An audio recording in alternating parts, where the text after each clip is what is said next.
Data do RU. O RU foi mês de agosto, né? Ah, então foi logo depois. Depois. Conta aí como é que surgiu e toda a gênese dessa questão da luta do RU, que acabou virando aquele inquérito. Quando surgiu o impasse da ampliação das vagas na universidade, né?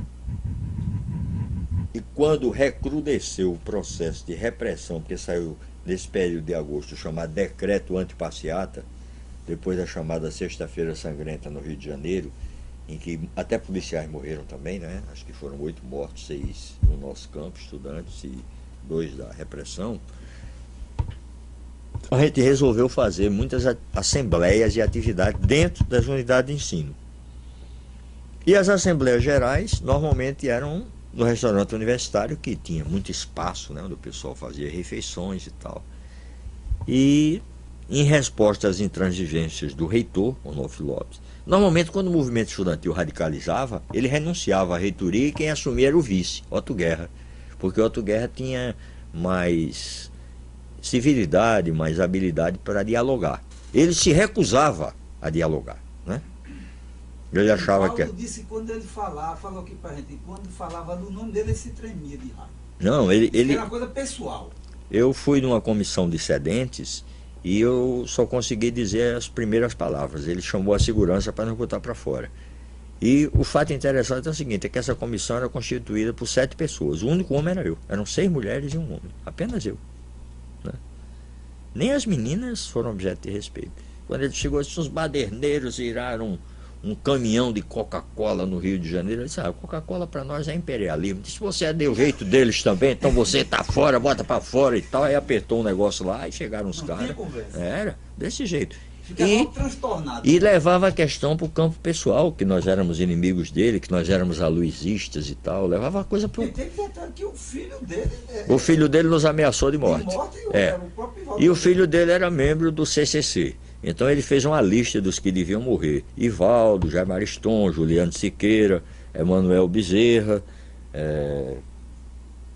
Manu, né, Manuzinho. Eu acho que Reginaldo, Nuremberg. Eu acho que tinha uns 10, né, marcados para morrer. 10 cabas marcados para morrer. E o tal o Júnior, né, porque tem o nome do pai, né? Por sinal, terminou cumprindo o seu desejo de toda uma vida. Matou uma pessoa recentemente, né, dizendo que foi em legítima defesa, quando a pessoa já estava de costas, já estava indo embora e tal, executou. Mas esse indivíduo era do CCC, Comando de Caça aos Comunistas, e achava que nosso movimento era contra o pai dele. Você veja que imbecil, a gente se organizar e lutar para combater uma figura inexpressiva, insignificante como o Onofre Lopes. A gente lutava contra uma ditadura. A maior raiva que ele tinha era o da Silva, né? Que o pessoal queria irritar, dizia Onofre Lopes da Silva. Ele ficava puto. Mas ele tem umas passagens interessantes na vida dele, né? Ele, quando foi presidente da Academia de Letras, ele fez um pronunciamento lá, dizendo que uma das coisas mais belas que poderia acontecer era um encontro entre Camões e Bocage. Aí um acadêmico bastante irreverente, né? Por acaso meu pai, disse isso só é possível numa sessão espírita, porque entre os dois tem 300 anos de diferença, né? Então você vê o grau de inteligência que tinha o indivíduo. E foi guinado a presidente da Academia de Letras, né? Não sabia escrever nenhum bilhete. Essas são coisas muito típicas da miserabilidade intelectual da província, né? Da pobre província, né? Porque Poti não tem culpa nenhuma disso, né? Mas o fato é que foi muito rico esse movimento, gerou muitos quadros para a Revolução, né? Mas o complicador é que ele não queria, porque não queria o DCE dentro do RU, não foi aí o Paulo... Não, ele quis tirar o Diretório Central dos Estudantes, né? De dentro do restaurante universitário. Nós resistimos a isso e ocupamos o DCE. Então o quarteirão ficou todo cercado. As famílias, inclusive, foram vitimadas pelo cerco. Tinha polícia 24 horas por dia lá.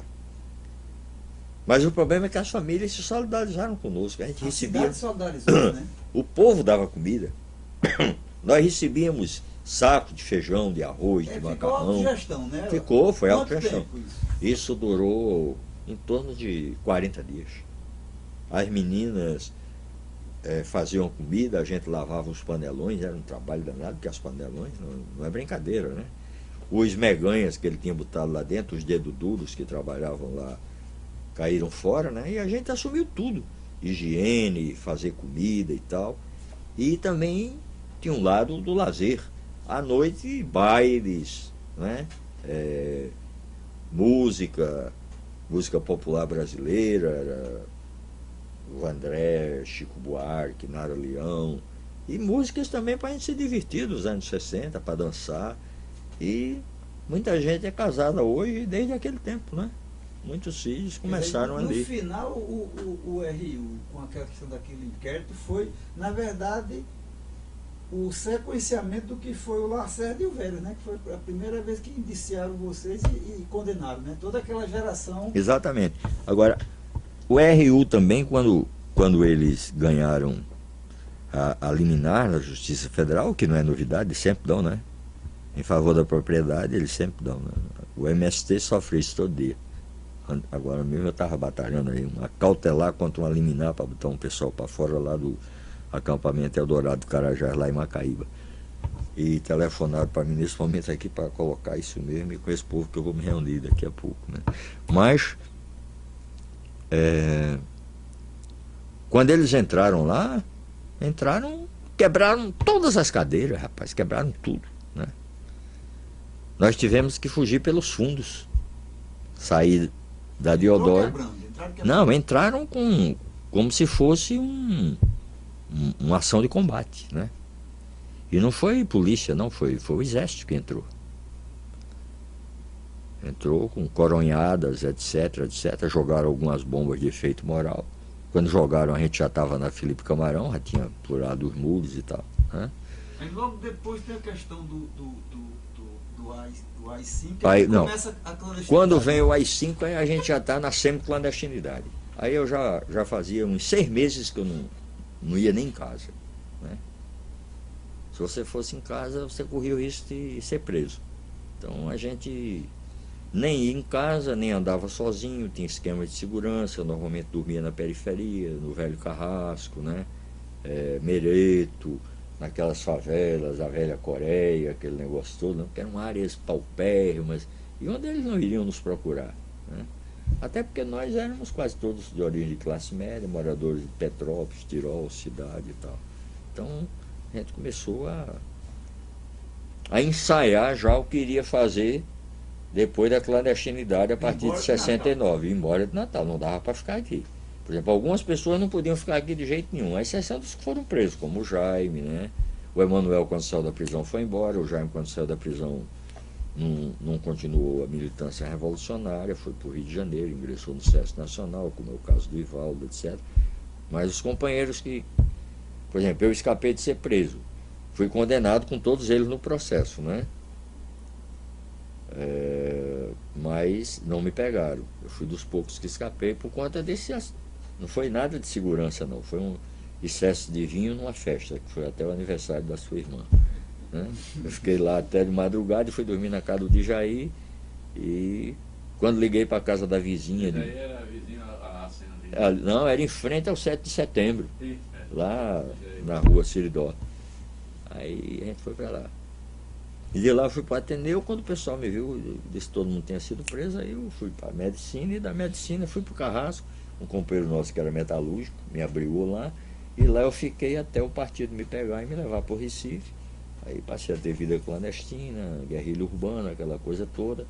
Aí trabalhar em Paraíba, Ceará, Pernambuco, Alagoas, Sergipe, Bahia, Rio de Janeiro, até que numa das idas a Rio de Janeiro o Comitê Central tinha sido vítima de uma queda e eu caí, né? Eu fui da segunda leva da queda, né? A primeira eu não sabia, e o companheiro que estava comigo também não.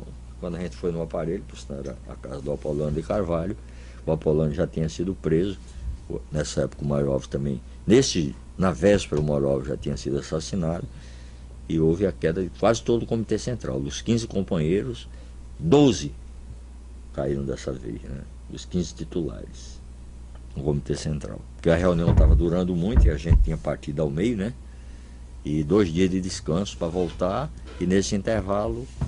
Mas antes disso você conviveu com Zoé. Zoé na prisão. Fala um pouquinho de Zoé. Zoé eu conheci na prisão. Foi? É. Como é que era o jeitão não, dele? até porque Zoé nunca militou no Rio Grande do Norte. E saiu lá, foi direto para Direto para o Recife. Zoé era professor de cursinho no Recife. Zoé era uma pessoa absolutamente civilizada, né? Uma educação extrema, e tinha um hábito de falar como se estivesse dando aula, né? Ele falava sempre com a dicção impostada, né? E era uma pessoa de um gênio absolutamente bom, né? Uma pessoa incapaz de se atritar com as outras, né? Sem ser um conciliador. Era um cara absolutamente fácil de conviver. Zoé Lucas de Brito Filho, de São João do Sabugi. E para nós foi uma grande alegria saber que a colônia Potiguar crescia com uma pessoa daquela. Mas ele realmente, a vida profissional e militante dele foi em Pernambuco, né? E inclusive não passou pelo PCB. Ele é um cara que se vinculou diretamente à luta armada, à LN, etc e tal. Não tinha vínculos, nunca teve vínculos com o PCB. Daqui do Rio Grande do Norte, quantas pessoas acabaram lá em Recife? Depois desse esquema da clandestinidade, depois de 68? Pode anotar. Quem começou, né? Os primeiros que foram para o Recife, eu, Luciano, Maurício Anise, esposa. Como era o nome da esposa dele? Rosilda, acho. A primeira esposa, né? Que o deixou quando ele estava preso, né? Maurício Anise, esposa. Depois o Gersino, né?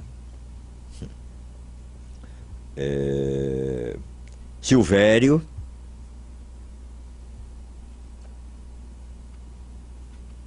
Chegou lá preso e ficou por lá também. A grande maioria Cláudio Gugel. Do PCBR, né? Quem era da LN aqui? Não, todo mundo quando saiu é PCBR. Luciano é que depois passou para a LN. Luciano e Maurício passaram para a LN, né?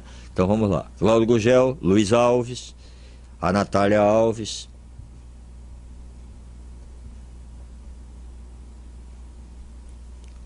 Boas Teixeira, já pelo PCBR. Irapuã, PCBR. Lídia, PCBR também.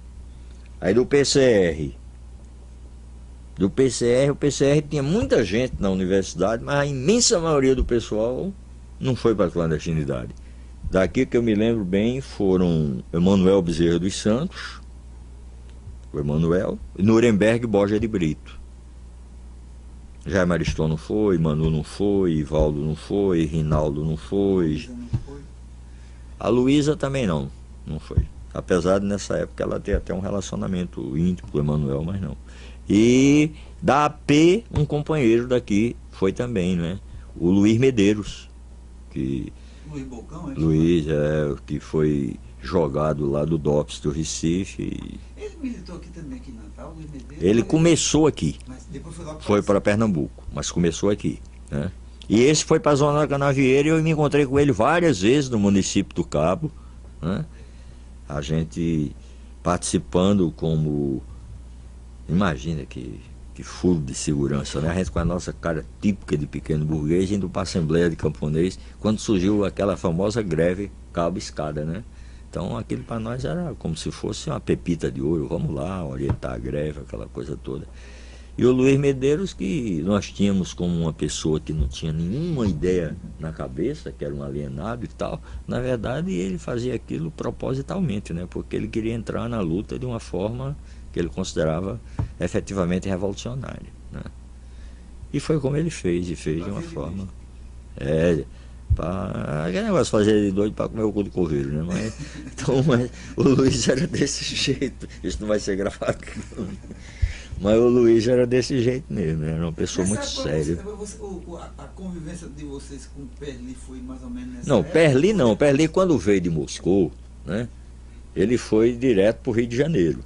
Mas ele queria participar da guerrilha no Nordeste.